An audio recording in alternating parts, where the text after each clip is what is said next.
Oi, pessoal, tudo bem? Vamos a mais uma aula, muita força aí, tá? Hoje nós vamos trabalhar um pouquinho com vários filósofos modernos, tá? E nessa aula eu tentei fazer aí uma conexão, né, dos conceitos que esses filósofos, né, descreveram com os dias de hoje. Então, se vocês quiserem saber mais sobre cada um desses autores, dá uma pesquisadinha, estuda um pouquinho, né? É bem legal. Mas a ideia agora é juntar e fazer com que as coisas que acontecem nos dias de hoje sejam vinculados de alguma forma com os ensinamentos desses pensadores. Então vamos lá. A filosofia moderna, especialmente depois da última aula sobre Descartes, Spinoza e Leibniz, né? Deixou de ser apenas uma investigação metafísica sobre a natureza da realidade e passou a se perguntar: como devemos viver? Como organizamos a sociedade de forma justa? Afinal, lembra, a gente estava naquela situação em que você tem uma série de novos conhecimentos, né? E você destrói toda uma arquitetura do conhecimento até então, que era mais vinculada a questões religiosas, e aí o homem passa a ser o centro das atenções. Bom, muito bem. Qual que é o contexto histórico dessa época, né? Logo depois, né, de Leibniz, nessa época de Leibniz, já começando a entrar no século XVIII e indo para o século XIX, né? Nós temos aí no século XVIII especificamente uma Europa que vivia transformações bem radicais. Você tem aí uma revolução científica que já havia abalado, né, e continuava abalando as certezas religiosas. O absolutismo monárquico começava a ser questionado e a burguesia ascendente demandava novos arranjos políticos, não dá para ser da mesma forma. Os filósofos que estudaremos foram protagonistas dessa mudança. De todas essas mudanças, foram várias, né? Então, qual que é a conexão com os dias de hoje? Então, se a gente parar para pensar, estamos vivendo uma transformação comparável com a revolução digital. Assim como Hobbes, Locke e Rousseau se perguntavam por que obedecer ao rei, hoje perguntemos por que aceitar os termos de uso do Google ou Facebook. A filosofia política, que nasceu no século XVII ao século XIX, até os dias de hoje nos fornecem ferramentas para pensarmos nossos dilemas contemporâneos. Assim, eu pergunto a vocês, quem já se sentiu vigiado por aplicativos? Quem já aceitou condições de trabalho precárias, né, que tenham sido vinculadas às plataformas digitais, como Uber, etc. Isso cria imediatamente uma relevância para os ensinamentos daquela época, século XVII, XVIII, XIX, XX, para os dias de hoje. É quando você começa a fazer essas perguntas dos dias de hoje, com as abordagens desses pensadores, né, de séculos atrás, que a aula começa a ficar interessante em termos de filosofia política. Muito bem, então vamos para o próximo, né, que a gente vai falar um pouco sobre contratualismo. A questão é, vivemos em um contrato social digital, e aí eu posso falar para vocês de um contrato social 2.0, né? Fica mais legal, né? Então a gente poderia começar falando que o contratualismo é uma das grandes invenções da filosofia moderna. Em vez de aceitar explicações divinas, reis governam por direito divino, ou explicações tradicionais, afinal de contas, sempre foi assim, essa explicação, né? Pensadores como Hobbes, Locke e Rousseau propuseram algo revolucionário. A autoridade política precisa ser justificada racionalmente, através de um acordo, um contrato, né, entre indivíduos livres. Esse contrato não é um contrato tácito, nem sempre é um contrato assinado como numa constituição. Muitas vezes são contratos tácitos dentro da própria comunidade. Bom, qual que foi a estratégia comum, né, entre esses três aqui que eu comentei? Bom, todos eles imaginam um estado de natureza, condição hipotética antes da sociedade civil. Então, esse estado da natureza mostra por que seres humanos racionais concordariam em viver sob um governo. Mas cada um descobre esse estado de forma diferente, levando, logicamente, a conclusões políticas radicalmente distintas. Hoje, quando instalamos um aplicativo e clicamos em aceito todos os termos e condições, estamos fazendo um tipo de contrato social digital 2.0. Né? Mas será que é realmente um contrato livre? Temos alternativas reais? Compreendemos o que estamos aceitando? Bom, essas perguntas ecoam os debates contratualistas, ok? Muito bem, então, e a gente entra em Hobbes, certo? Thomas Hobbes. Bom, Thomas Hobbes, né, quando a gente fala do estado da natureza, como eu já comentei, ele queria dizer que sem um poder comum que nos mantenha em respeito, nós, os seres humanos, movidos por egoísmo, medo, busca de glória ou qualquer outra coisa, entramos em permanente guerra de todos contra todos. A vida seria solitária, pobre, sórdida, embrutecida e curta. Qual seria a solução para Hobbes? Né? No Leviatã, principal livro mais conhecido de Thomas Hobbes, um soberano absoluto, pessoa ou assembleia, a quem transferimos nossos direitos naturais em troca de segurança. Vocês já perceberam que Hobbes é um absolutista, né? Então, para ele, quase qualquer governo é melhor que a anarquia. Quase qualquer governo é ótimo, é exatamente isso. Quase qualquer governo é melhor que a anarquia. Ou seja, tudo é melhor que a anarquia. Né?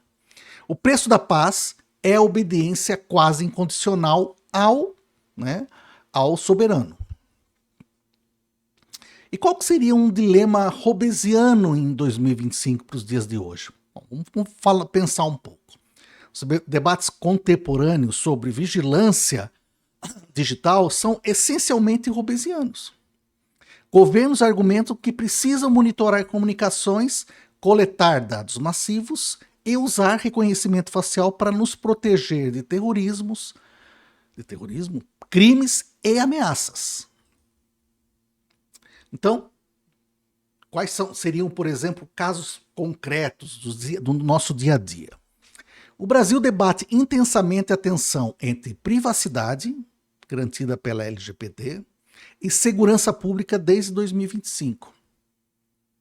Cidades implementam reconhecimento facial em espaços públicos. E aí que tá, a pergunta é, isso é proteção ou controle social? Por exemplo, o software Pegasus foi usado para espionar ativistas, jornalistas e políticos em nome da segurança nacional. Então, é proteção ou controle social? Tá? E aí vai uma pergunta crítica. Hobbes nos forçaria a perguntar: preferem viver com menos privacidade, mas mais seguros, ou com mais liberdade, mas expostos a riscos? Gente, não tem resposta fácil, não. Eu acho, não tem uma resposta fácil. Tem que pensar muito bem para dar uma resposta assertiva, né? A gente chama que essa pergunta é um trade-off permanente, é uma disputa, né, entre diferentes pensamentos aí. Muito bem.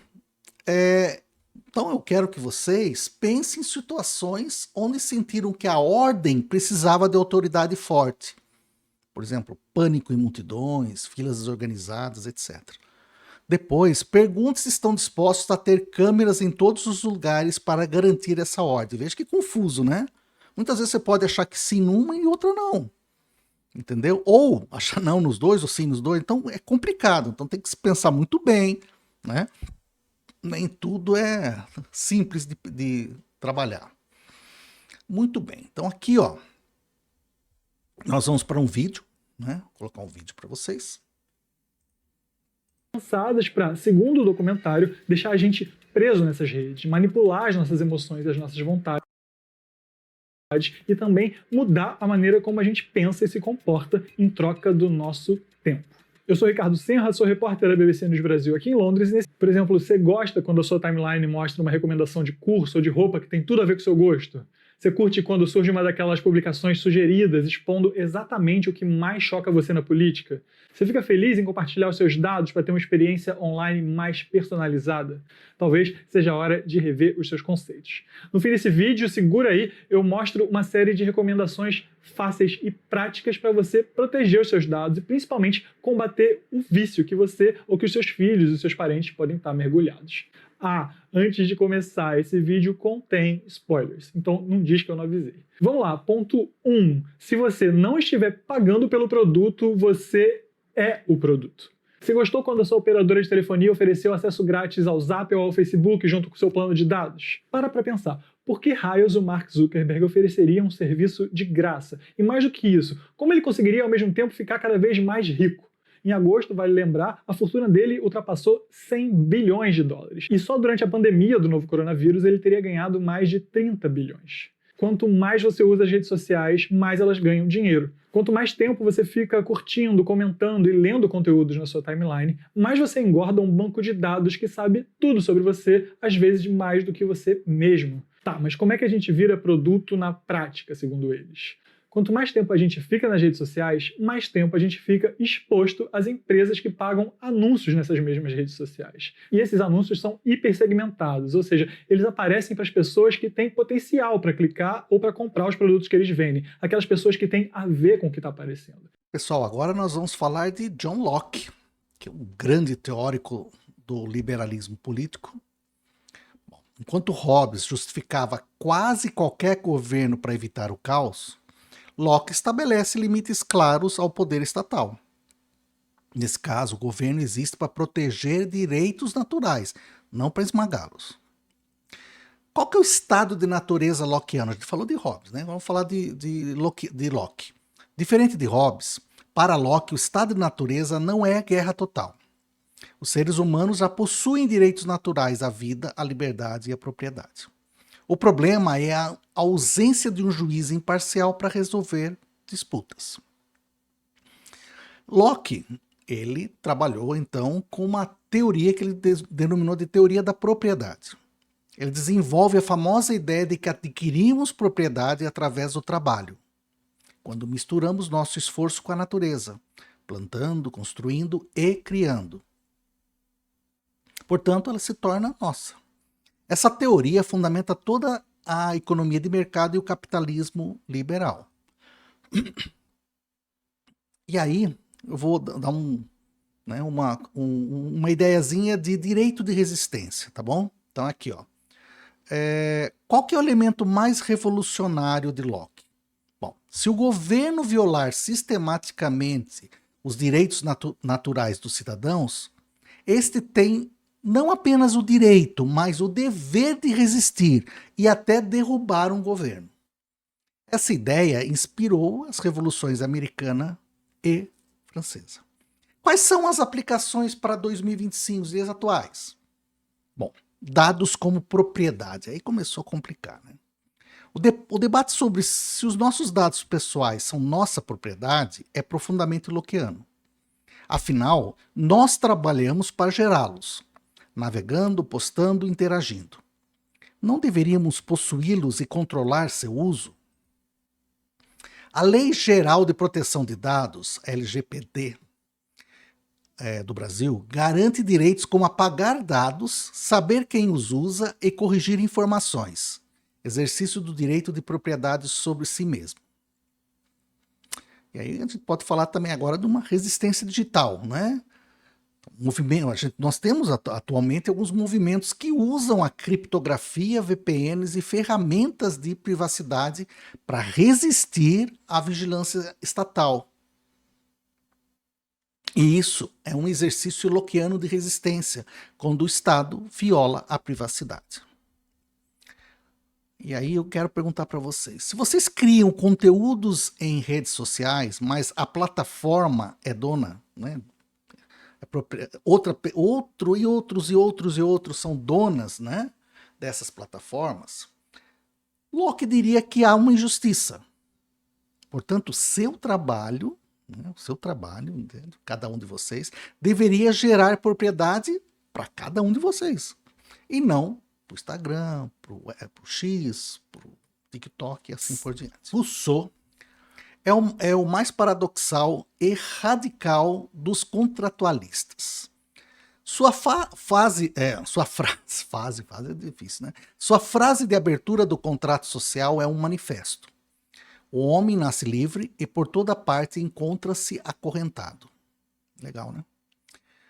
Então, para Rousseau, no estado de natureza, o ser humano era bom, livre, autossuficiente e feliz. É a sociedade, especialmente a propriedade privada e a desigualdade, que nos corrompe, cria competição, vaidade, injustiça. Okay? E aí, o que Rousseau cria? Então, ele contribui filosoficamente com a teoria da vontade geral versus a vontade de todos, que é provavelmente a teoria mais sofisticada de Rousseau. Segundo ele, a vontade geral não é a soma das vontades individuais. Portanto, mas aquilo, né, não é a soma das vontades. Mas aquilo que busca genuinamente o bem comum, transcendendo interesses particulares. No contrato social legítimo, cada indivíduo aliena completamente seus direitos à comunidade, recebendo em troca a liberdade civil e a participação na soberania. Paradoxalmente, ao obedecer à vontade geral, obedecemos a nós mesmos. Somos forçados a ser felizes. Desculpe. Somos forçados a ser livres. Como que os conhecimentos, como que a gente poderia aplicar a lógica de Rousseau em 2025? Então, eu vou falar um pouquinho da democracia participativa digital. A plataforma Brasil Participativa reuniu 1,4 milhão de cidadãos para participar digitalmente da construção do Plano Plurianual do Governo Federal em 2025. Representa uma tentativa de democracia direta mediada por tecnologia. Nós poderíamos também citar o Orçamento Participativo Digital, onde diversas cidades brasileiras e mundiais, como Porto Alegre, Lisboa, Paris, permitem que cidadãos votem online sobre onde investir recursos públicos, qual praça reformar, qual escola construir e assim por diante. Mas será que essas plataformas expressam realmente a vontade geral russeniana? Então, a busca pelo bem comum? Ou apenas somam preferências individuais, vontade de todos? Pergunta boa, né? Quando votamos digitalmente, estamos pensando no coletivo ou defendendo nossos bairros, grupos de interesses, etc. O que é pior, né? Grupos ideológicos e assim por diante. Nós aí temos também um outro problema, porque Rousseau defendia democracia direta em comunidades pequenas. As plataformas digitais permitem escala, mas perdem a deliberação presencial, o debate face a face que forma a vontade geral. Assim, pessoal, né, vou provocar vocês um pouco. Se a turma vota pelo celular sobre a data de uma prova, isso é democracia participativa ou apenas agregação de preferências? Rousseau nos desafiaria a construir consenso através do diálogo, não apenas contar votos. Certo? Muito bem. Agora tem um filósofo que eu gosto muito, que é Rumi, né? Ele viveu no século XVIII, entre 1711 e 1776, e vou tentar falar um pouquinho sobre a lógica de Rumi em termos de sentimentos morais e redes sociais. Então, David Rumi é o grande cético da razão. Sua obra revoluciona a filosofia ao mostrar que a razão tem limites muito maiores do que os pensadores racionalistas imaginavam. A razão é escrava das paixões. Esta frase resume sua posição. Para Rumi, a razão sozinha é inerte. Ela pode nos informar sobre fatos, relações causais, probabilidades, mas não nos move a agir. Isso, hoje existem muitas teorias que, né, que com evidências, com neurociência, etc., que mostram isso.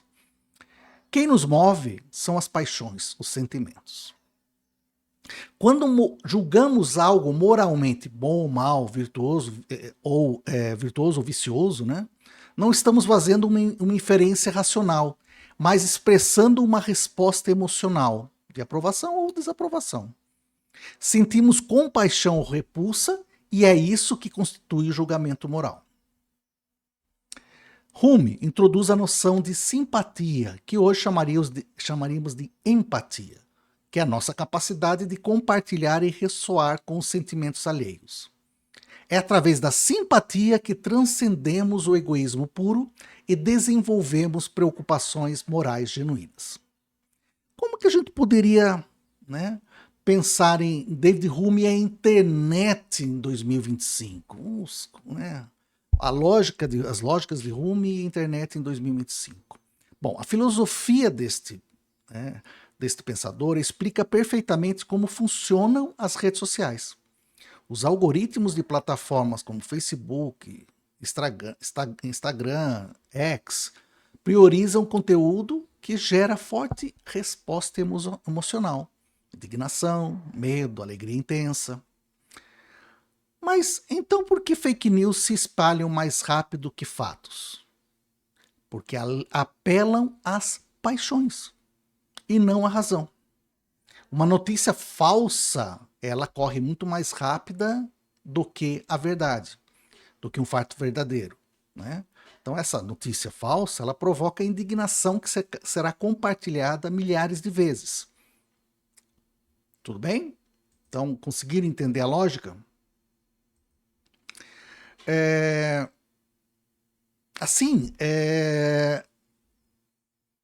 Depois que ela é compartilhada, assim, ad nauseum, que não falam a correção dessa fake news, ela será só factual, fria, racional, será absolutamente ignorada. O que importa, né, é a emoção, o que importa é você sentir a sensação que você, primeiro, faz parte de um grupo, e segundo, aquilo te enoja de uma forma que o seu adversário político passa a ser um inimigo, porque é isso que os grupos alimentam. Muito bem. Por um outro lado, a simpatia humana de Hume também explica movimentos positivos. Por exemplo, vídeos de injustiça, violência policial, sofrimento de refugiados geram comoção imediata que mobiliza doações, protestos e mudanças. A compaixão vem primeiro, a racionalidade depois. Então, portanto, quando vocês veem nas redes sociais um vídeo de maus tratos animais, o que vem primeiro? Uma análise racional ou um sentimento de revolta? Hume diria que o sentimento é primário e genuinamente moral. Muito bem.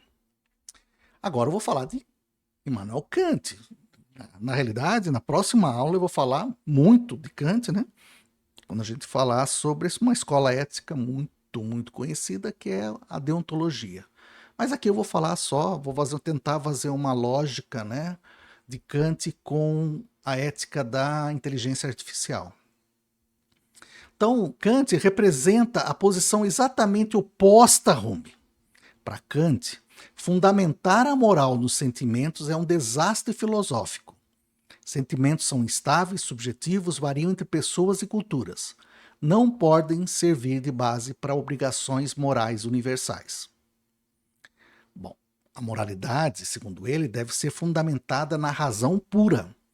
Uma ação só tem verdadeiro valor moral quando é feita por dever, seguindo princípios racionais universais e não por inclinação ou sentimento, né? Kant formula o princípio supremo da moralidade. Age apenas segundo aquela máxima que possas querer que se torne lei universal. Você só vai agir pensando se aquele ato poderia ser convertido em uma lei universal, ou seja, Você sempre vai fazer ao outro o que você gostaria que fizesse para você, né? Ou seja, antes de agir, pergunte-se: e se todo mundo fizesse isso? Lei universal. Então, um exemplo clássico. Mentir não pode ser lei universal. Se todos mentissem, a própria noção de verdade colapsaria e a mentira se tornaria impossível. É uma questão de lógica, né? Portanto, mentir é sempre errado, independentemente das consequências. E a gente vai falar da outra escola ética, que é o utilitarismo, na próxima aula. Bom, e aí como que a gente poderia fazer uma relação entre Kant e a ética das IAs em 2025? Os dilemas morais da inteligência artificial são essencialmente kantianos. Dilemas morais, tá? Como perguntar decisões morais para máquinas? Que princípios universais essas devem seguir? Ou essas devem também, né, poderia, não ou, mas que princípios universais devem guiá-las? Né? São duas perguntas bem importantes. Então, vou falar um pouquinho, ele viveu entre 1723 e 1790, e vou falar um pouquinho sobre simpatia, economia e aprovação social. Bom, antes de escrever A Riqueza das Nações, em 1776, que fundou a economia moderna, Adam Smith escreveu Teoria dos Sentimentos Morais. Smith mostra que sentimentos e sociedade estão profundamente entrelaçados. Então vocês vejam como os pensadores eles vão, né? Um pensa que sentimento realmente importa, o outro acha que o sentimento não deve fazer parte, né, quando você considera valores morais, e assim vai. Bom, Smith compartilha com Rumi a ênfase na simpatia, mas adiciona um elemento social sofisticado. Desenvolvemos moralidade imaginando um espectador imparcial, uma figura hipotética que observa nossas ações de forma neutra e nos julga. Buscamos a aprovação desse espectador. Então, Smith é frequentemente mal interpretado como defensor do egoísmo puro. Na verdade, ele mostra que buscamos aprovação social, reconhecimento e simpatia dos outros. Em contextos econômicos, a busca do interesse próprio pode beneficiar a sociedade. Mão invisível, tá? Que é chamada mão invisível. Em contextos morais, a simpatia e o senso de dever são essenciais. E como essas lógicas, esses pensamentos de Smith poderiam ser associados às redes sociais nos dias de hoje? Muito bem. A economia da atenção contemporânea é profundamente smithiana. Ó, que legal, né? Mas lembre-se que não é tudo que é do autor, tá? Eu estou falando de cada pedacinho, tá? Tem uma lógica e uma relação própria. Então aqui é da economia da atenção contemporânea. Então o espectador imparcial que julga nossas ações hoje está literalmente materializado em curtidas, comentários, seguidores e reações. Influenciadores digitais vivem exatamente do que Smith descrevia. Buscam aprovação constante de sua audiência espectadora. O número de likes se torna medida de valor moral e social. Aplicativos como Uber, Airbnb, iFood funcionam baseados em avaliações mútuas. Motoristas e passageiros, anfitriões e hóspedes, entregadores e clientes julgam uns aos outros. Esta é a simpatia smithiana transformada em algoritmo. Nossa reputação determina nosso sucesso. Então, eu gostaria de provocar vocês com uma pergunta. Vocês agem diferente quando sabem que uma foto será postada nas redes? Por quê? Bom, Smith diria que é porque internalizaram o espectador imparcial. Mesmo sozinhos, imaginam como serão julgados. Bem legal essas associações. Pensa bem, tá, gente? Ok, agora vamos para um assunto bem, né, complicado, né? Então, vamos falar de Marx, né, que viveu entre 1818, já é século XIX, tá? E 1883. E ele fala de alienação digital, eu vou falar, não ele, né? Alienação digital e uberização. Então, Karl Marx representa uma ruptura radical com toda a tradição filosófica anterior. Enquanto os filósofos perguntavam o que é justo ou como devemos agir, Marx pergunta por que fazemos essas perguntas? Quais condições materiais e históricas moldam nosso próprio pensamento? Como? Tá? E aí a gente vai falar um pouquinho de materialismo histórico. Não é a consciência dos homens que determina o seu ser. É o seu ser social que determina a sua consciência.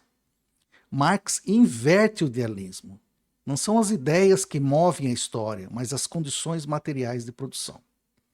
A história humana é a história da luta de classes entre aqueles que controlam os meios de produção, terras, fábricas, capital, e aqueles que só possuem sua força de trabalho. Cada época histórica tem o seu próprio modo de produção. Escravismo, feudalismo, capitalismo. E aí, Marx tem uma teoria sobre a questão da alienação. Ele desenvolve uma das críticas mais profundas do capitalismo através do conceito de alienação. No sistema capitalista, o trabalhador está alienado de 4 formas. Do produto, o que conduz não pertence a você, mas ao capitalista. Do processo, você não controla como trabalha, é apenas uma engrenagem na máquina. De sua essência humana, o trabalho que deveria ser criativo e realizador da humanidade torna-se mera sobrevivência. E dos outros seres humanos, a competição capitalista substitui a cooperação e a solidariedade. Então, as ideias dominantes em cada época são as ideias da classe dominante. Isso todo mundo já sabe, né? Instituições como religião, moral, direito e filosofia servem, muitas vezes inconscientemente, para legitimar e reproduzir a ordem econômica existente. Bom, o que a gente poderia trazer dos ensinamentos de Marx para 2025? Eu vou falar um pouquinho sobre a uberização como alienação digital. Bom, a chamada gig economy, ou economia de plataformas, é a face contemporânea da alienação marxista. Alguns dados brasileiros recentes. Motoristas de aplicativos, entregadores, freelancers trabalham sem vínculo empregatício formal. Né? Eles não possuem os meios de produção, algoritmo, plataformas, dados que pertencem às empresas. As mulheres negras na base da pirâmide recebem apenas 43% do rendimento de homens não negros. A riqueza está concentrada, o trabalho precarizado. Assim Marx diria, a exploração apenas mudou de aparência. Do patrão fabril visível para o algoritmo invisível da plataforma. A alienação persiste, agora mediada por código de software. Agora uma provocaçãozinha no final.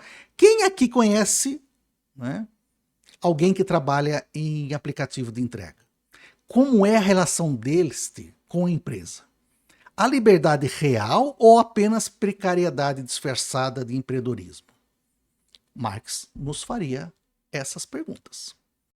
Então, nosso tema de hoje, uberização. Bom, você tem que saber que é muito difícil de precisar quando necessariamente que esse conceito aí surgiu. Porém, o que se sabe é que ele ganhou muita popularidade aqui no Brasil por volta de 2017 e 2018, que foi basicamente quando esses serviços por aplicativos começaram a ganhar mais relevância aqui dentro do Brasil. E o nome uberização não é difícil de se imaginar que deriva da empresa Uber. Ou seja, refere-se a esse modelo de negócios utilizado pela empresa Uber, que nós vamos falar um pouco mais para frente. Por ora, o que você tem que saber é que a uberização do trabalho não se restringe à atuação da empresa Uber, nem tampouco se iniciam com a atuação das empresas digitais. Ela se refere então a uma série de modificações e transformações no universo do trabalho. Porém, é inegável que a empresa Uber popularizou e deu mais visibilidade para esse fenômeno. Mas afinal de contas, o que vem a ser a uberização? Bom, a uberização nada mais é do que uma estratégia de organização e gestão do trabalho assalariado que se estrutura em 3 pilares principais. Vamos lá entender então quais são esses 3 pilares. O primeiro deles é o uso das tecnologias digitais. sendo que os principais são, com certeza, o uso de aplicativos e de smartphones. O segundo pilar seria a negação das relações formais de trabalho. Mas o que isso aí quer dizer? Bom, basicamente, isso significa que dentro da uberização há o desaparecimento de vínculos empregatícios. A empresa não é reconhecida como empregadora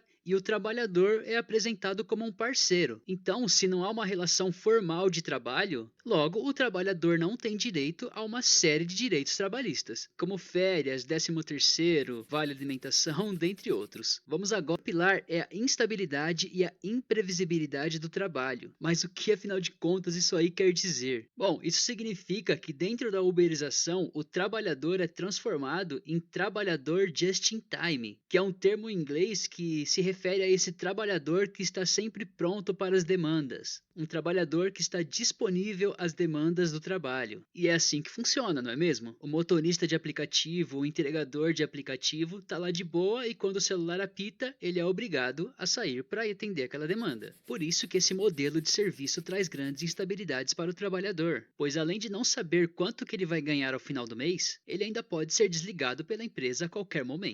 Bom, mas quais são as principais implicações da uberização na vida do trabalhador? Bom, na maioria dos casos, os trabalhadores são submetidos a jornadas extenuantes de trabalho, não possuem férias, não possuem um rendimento estável. Se esse trabalhador adoecer, se machucar ou até mesmo for roubado, a empresa não tem nada a ver com isso, ela não oferece nenhum tipo de garantia para o trabalhador. Ele não tem relações empregatícias com o restaurante, não tem relações empregatícias com quem compra e muito menos com o aplicativo para o qual ele presta serviços. E se ele não tem um vínculo formal de trabalho, logo provavelmente ele também não vai se aposentar. Então é uma relação que é muito vantajosa para a empresa, porém oferece muitas desvantagens para o trabalhador.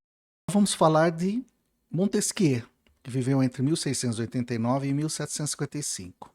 Charles Louis de Montesquieu escreveu uma das obras mais influentes da filosofia política, O Espírito das Leis, em 1748. Seu princípio central moldou praticamente todas as constituições democráticas modernas, incluindo a brasileira. É preciso que o poder freie o poder. Para evitar tirania e proteger a liberdade, Montesquieu propõe dividir o poder estatal em 3 esferas independentes: o legislativo, que faz as leis, o executivo fazia, né? O executivo, que implementa e administra, e o judiciário, que julga e interpreta. Portanto, cada poder fiscaliza e limita os outros através de um sistema de freios e contrapesos, né? Como que a gente poderia trabalhar as lógicas, pensamentos de Montesquieu em 2025, com o poder das Big Techs, né? Bom, um dos grandes desafios contemporâneos, né, é que empresas tecnológicas gigantes como Google, Meta, Facebook, Amazon ou Apple exercem poderes que transcendem a esfera privada e se assemelham a funções estatais, mas sem separação dos poderes nem controle democrático. Enquanto plataformas criam termos de uso e políticas comunitárias, estão essencialmente legislando sobre bilhões de usuários. Essas regras determinam o que pode ou não ser dito, feito, compartilhado. Assim a gente pode criar um poder executivo privado. Então a moderação de conteúdo, decidir o que é removido, promovido ou suprimido é função executiva. Algoritmos executam essas leis privadas em escala global, né? E aí nós também podemos falar de talvez um poder judicial privado, quando uma plataforma bane um usuário, bloqueia uma conta ou decide um recurso, está exercendo um poder judicial, mas sem o devido processo, transparência ou possibilidade de apelação independente. Então, vai uma pergunta aí que seria feita por Montesquieu. Quem freia o poder das Big Techs? Quem as fiscaliza? Como garantir que não abusem desse poder concentrado? Portanto, vai uma provocação. Montesquieu proporia uma separação de poderes digitais. Será que ele proporia essa separação de poderes digitais? Talvez conselhos independentes para moderação de conteúdo? Auditorias externas de algoritmos? Direito de recurso a instâncias neutras. Vale aí a provocação, tá bom, gente? Muito bem. Aí nós agora vamos para Hume, Kant e o problema da IA discriminatória. Ok? Bom, um dos problemas mais urgentes da ética em 2025 é o viés algoritmo, quando sistemas de inteligência artificial reproduzem e amplificam preconceitos humanos. Os algoritmos de IA são treinados com dados históricos. Se esses dados refletem discriminações passadas, como racismo, sexismo, classismo, o algoritmo aprende e perpetua esses padrões. Então, alguns casos reais documentados, tá? Na Amazon, em 2018, a empresa desenvolveu um sistema de IA para recrutar funcionários. Então, o algoritmo foi treinado com dados de contratações dos últimos 10 anos, ou seja, um período dominado por contratações masculinas na área de tecnologia. Qual foi o resultado disso? O sistema aprendeu a discriminar mulheres, penalizando currículos que mencionavam captando o time feminino ou formação em faculdades femininas. Outro exemplo, Compass, nos Estados Unidos. Sistema usado por tribunais americanos para prever risco de reincidência de réus. Um estudo da ProPublica revelou que o algoritmo classificava erroneamente pessoas negras como alto risco, quase 2 vezes mais que pessoas brancas com histórico similar. Outros casos: algoritmos de concessão de crédito, diagnóstico médico, seleção de currículos, reconhecimento facial, todos mostravam vieses raciais e de gênero. Como a gente poderia fazer uma leitura de Hume? Este diria que algoritmos aprendem com nossos sentimentos e preconceitos históricos. A IA reflete as paixões coletivas, incluindo nossos preconceitos que estão embutidos nos dados. Provocação. Se um algoritmo nega seu empréstimo ou sua vaga de emprego por causa de vieses racistas ou sexistas, mas você nunca descobre por quê, isso é justo? Kant diria que temos direitos à explicação. Dignidade humana exige transparência. Vamos falar um pouquinho então de Rousseau. Eu tentei juntar um pouco os pensamentos de Rousseau e atualizar, né?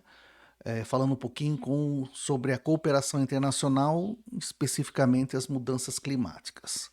Muito bem. Nós sabemos que os problemas climáticos, essa crise, apresentam o maior desafio para a teoria política contemporânea, pois não? Como construir, no caso, cooperação global genuína quando nações têm interesses conflitantes? Rousseau acreditava que a vontade geral funcionava melhor em comunidades pequenas, onde cidadãos se conhecem e deliberam face a face. Mas e quando a comunidade é o planeta inteiro? A vivência da espécie humana exige que superemos interesses nacionais particulares. No caso, desenvolvimento econômico imediato, soberania energética e outros, né? E construamos uma vontade geral planetária, voltada ao bem comum de longo prazo. Vou dar alguns exemplos, né, dessas tentativas de cooperação internacional. O primeiro deles, o Acordo de Paris, em 2015. Nós sabemos agora que os Estados Unidos saiu. Esse acordo foi uma tentativa de contrato social global sobre o clima. 196 países concordaram em limitar o aquecimento a no máximo 1,5 graus. Mas é voluntário, não é vinculante, tá, pessoal? Rousseau diria que falta aí, no caso, a força coercitiva da vontade geral legítima. Mas aí tem quando nós sabemos que é algo que realmente as pessoas querem ou é algo que foi forçado a querer, né? Outro exemplo de cooperação é o G20 e o BRICS. Vou dar um exemplo aí, 2024, 2025. Fóruns multilaterais tentam coordenar ações climáticas, mas tensões entre países ricos, que causaram o problema historicamente, e países em desenvolvimento, que precisam crescer, revelam a dificuldade de construir consenso genuíno. Outro exemplo é a cooperação Brasil-Alemanha, ProAdapta. É um projeto bilateral focado em infraestrutura verde e governança climática. onde há um exemplo de cooperação concreta, mas ainda limitado. Então agora nós entramos num paradoxo de Rousseau. Cada nação age segundo sua vontade particular, interesse nacional, mas a soma dessas vontades particulares não produz a vontade geral, que é o bem comum planetário. É exatamente o problema que Rousseau identificou. Temos também tragédias comuns, né, no mundo inteiro. Então, a atmosfera e o oceano são bens comuns. Portanto, todos se beneficiam da sua preservação, mas cada país tem incentivo individual para poluir, né? E qual é esse incentivo? É crescer economicamente, lógico. Como superar isso sem um governo mundial? Então, Rousseau diria: precisamos de uma vontade geral que transcenda fronteiras. O planeta é nossa polis comum. Mas como construí-la sem coerção legítima? Eu provoco vocês, né? Vocês aceitariam reduzir padrão de vida hoje para garantir clima estável para gerações futuras? Esse é o dilema da vontade geral global, pois ela exige sacrifício do interesse imediato pelo bem comum de longo prazo. Bom, Benjamin Constant viveu entre 1767 e 1830 e fez uma distinção filosófica crucial entre dois tipos de liberdade que ainda estrutura debates políticos contemporâneos. No caso, nós temos a liberdade dos antigos, no caso, na Grécia Antiga, Atenas, liberdade significava a participação política direta. Cidadãos votavam pessoalmente em assembleias, decidiam leis, guerras, julgamentos, etc. Mas tinham pouca liberdade individual, pois o Estado controlava aspectos privados da vida. Ok, pessoal? E qual seria a liberdade dos modernos? Nas sociedades modernas pós-Revolução Francesa, liberdade significa independência privada, que faz, né, com que na prática é o fazer o que quiser na esfera pessoal. Escolher profissão, religião, estilo de vida, etc. Mas participação política é limitada, né? A gente vê nos dias de hoje. O voto é periódico, representação, a gente concede representação para pessoas, deputados, senadores, vereadores, que nem sempre estão interessados em realmente representar, mas sim com o mesmo interesse da população em geral, ou seja, se preocupar com a esfera pessoal. Então, Constantes mostra que ganhamos autonomia individual, mas perdemos controle direto sobre decisões coletivas. A democracia moderna é representativa porque não temos tempo e interesse em participar constantemente. Por quê? Porque simplesmente queremos viver nossas vidas. E quais são as tensões aí para 2025, utilizando, né, a lógica de Benjamin Constant? Dou exemplo do orçamento participativo digital, né, que são experiências brasileiras, com o Brasil Participativo, OPA no Piauí, prefeituras diversas, etc. Né? Tentam ressuscitar elementos da liberdade antiga usando tecnologia. Então, portanto, participação direta via plataformas digitais. Mas, né, a maioria das pessoas ainda prefere liberdade moderna. No caso, delegar decisões políticas e focar em vida pessoal, trabalho, família. Participação digital é minoritária. Muito bem, então vamos aqui continuar com a parte que a gente poderia fazer uma ligação com a questão da vigilância, onde sistemas de vigilância digital ameaçam tanto a liberdade antiga, no caso, monitorar e punir participação política, quanto a moderna.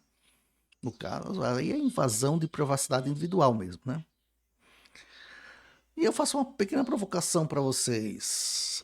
Vocês preferem ter mais poder de decisão política, no caso, votar em tudo, participar constantemente, ou mais privacidade e autonomia? Fazer sua vida, delegar decisões? O que vocês preferem? Constant mostra que é difícil ter ambas plenamente. Tá bom? Ok. Agora nós vamos falar de Hegel, talvez possivelmente um dos principais filósofos de toda a história. Aqui nós vamos falar um pouquinho sobre dialética digital. Georg Wilhelm Friedrich Hegel desenvolveu o método dialético, forma de compreender a mudança e desenvolvimento histórico através de contradições que se resolvem em sínteses superiores. Então a estrutura dialética é assim, ó. Tem uma tese, uma situação, uma ideia inicial, tem uma antítese, que é uma contradição, uma oposição que surge, e uma síntese, né, que é a resolução que incorpora elemento de ambas, mas em nível superior. Diferente de Locke, né, vamos lembrar do Estado como mal necessário, ou Rousseau, o Estado como expressão da vontade geral, Hegel vê o Estado como a realização máxima da liberdade humana, na qual há uma esfera ética onde a liberdade individual encontra sua realização plena na comunidade. Vamos fazer algumas aplicações dialéticas em 2025 que, segundo Hegel, tá? Bom, exemplo 1, democracia. Tese. Democracia representativa tradicional, século XIX e XX. Antítese. Então, a tese é a democracia representativa. Antítese. Crise de representação, alienação política, demanda por participação direta. Síntese. Democracia híbrida, qual mantém representação, mas incorpora elementos participativos digitais. Seria algo superior, né? O exemplo 2 é trabalho. Tese. Trabalho industrial fordista. Ford. Emprego fixo, direitos trabalhistas. Antítese. Precarização, uberização, plataformas digitais. Síntese, que ainda está em disputa, tá? Novas formas de regulação que reconheçam direitos sem destruir flexibilidade. Exemplo 3. Privacidade. Tese. Privacidade individual absoluta. Então, século XIX, por exemplo. Antítese. A era digital. Final do século XX para XXI. Compartilhamento maciço e vigilância. Síntese. Regulações como LGPD.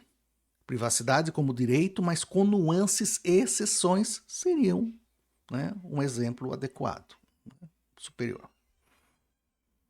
Hegel e Marx, né, vamos falar um pouquinho qual a relação entre eles. Há uma relação, porque Marx foi aluno de Hegel, né, mas virou de cabeça para baixo tudo que Hegel, né, tudo que o método dialético de Hegel dizia. Pois, enquanto Hegel via a dialética como um movimento de ideias, o espírito absoluto, Marx a transformou em dialética material, luta de classes, contradições econômicas, né? Então, eu passo aí uma provocaçãozinha para vocês. A história avança por contradições. A tecnologia digital é apenas o novo palco da dialética de Hegel. Cada inovação traz sua própria contradição que gerará nova síntese. Vamos lá? Então, continuando. Muito bem. Agora, nós entramos nos 3 slides de fechamento. O primeiro deles, eu vou tentar falar um pouco sobre uma filosofia viva, problemas reais, né? Muito bem. Então, esse aqui é um momento síntese, né? A gente tenta conectar, ou pelo menos fazer um resumo de cada filósofo, com os dilemas contemporâneos, mostrando a vitalidade permanente da filosofia política. Então vamos fazer uma recapitulação. Hobbes nos alerta sobre a tensão permanente entre segurança e liberdade. Dilema que se atualiza, né, constantemente na vigilância digital. Locke nos dá ferramentas para pensar dados como propriedades e o direito de resistir quando o Estado ou corporações violam direitos fundamentais. Rousseau nos desafia a construir uma vontade geral genuína, seja em plataformas de democracia participativa digital, seja na cooperação global sobre clima. Hume nos ajuda a entender por que emoções dominam debates online e por que fake news se espalham. Lembrar que a razão é escrava das paixões, inclusive as digitais, né? Immanuel Kant nos oferece princípios éticos universais para regular a inteligência artificial, algoritmos e tecnologias emergentes. No caso, o imperativo categórico aplicado ao código. Adam Smith nos mostra como a busca por aprovação social, o espectador imparcial, se materializa em likes, seguidores e economia da reputação. Marx nos revela que a alienação mudou de forma, do trabalho fabril à uberização, mas a estrutura da exploração persiste sob nova aparência. Vamos então agora fazer uma breve conexão de tudo que nós falamos para a próxima aula, onde nós mergulharemos em duas escolas éticas que emergiram desde esse período e dominam debates contemporâneos. No caso, o utilitarismo de Bentham e Stuart Mill, na qual a lógica é que o certo é maximizar felicidade para o maior número de pessoas possível. Qual é a aplicação atual? Algoritmos de recomendação que buscam maximizar engajamento. Poderia ser considerado utilitarista? E aí fica mais uma pergunta. E quando esse engajamento causa danos? E também nós vamos falar sobre a escola deontológica de Kant, na qual o certo é seguir princípios morais universais, independentemente das consequências. Uma aplicação atual seria a privacidade, né, como um direito absoluto, deontologia. Ou pode ser violado se aumentar a segurança coletiva. Aí eu deixo uma pergunta em aberto. É mais importante que nossas ações e nossos sistemas tecnológicos produzam bons resultados ou que sigam princípios corretos? Deontologia, utilitarismo. Bentham e Mill dirão uma coisa, Kant dirá outra. E vocês? Pensa aí. Muito bem. Agora nós vamos falar um pouquinho dos contratualistas e a base da democracia moderna. Bom, Hobbes, Locke e Rousseau fundamentaram a legitimidade do Estado no consentimento racional dos indivíduos. Hobbes defende a ordem diante do caos social, justificando o poder forte como solução para inseguranças coletivas. Locke valoriza direitos naturais e limita o poder estatal. Portanto, inspira revoluções, constituições e direitos civis. Rousseau destaca o papel da participação popular e da vontade geral, antecipando movimentos de democracia direta e debates para o bem comum. Para o debate atual, nós poderíamos fazer a seguinte pergunta: como regular o poder do Estado na era digital? Além do mais, eu poderia fazer um pequeno comentário sobre a democracia participativa online, um exemplo, o orçamento digital. Há outras coisas também importantes, como controle social, a questão da liberdade individual versus a segurança, né? Com coisas que são debates nos dias de hoje.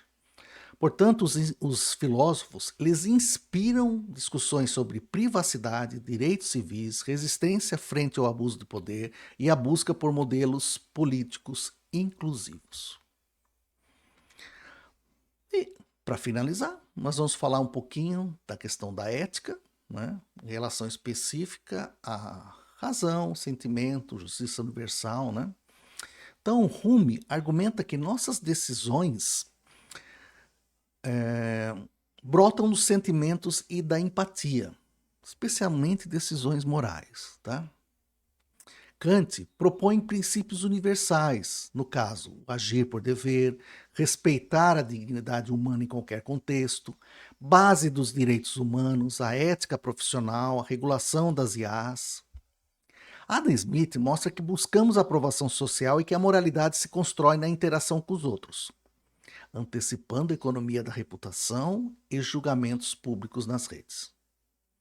Marx revela como condições materiais de vida afetam valores, justiça e liberdade, denunciando alienação e desigualdade sobre novas formas, inclusive as digitais.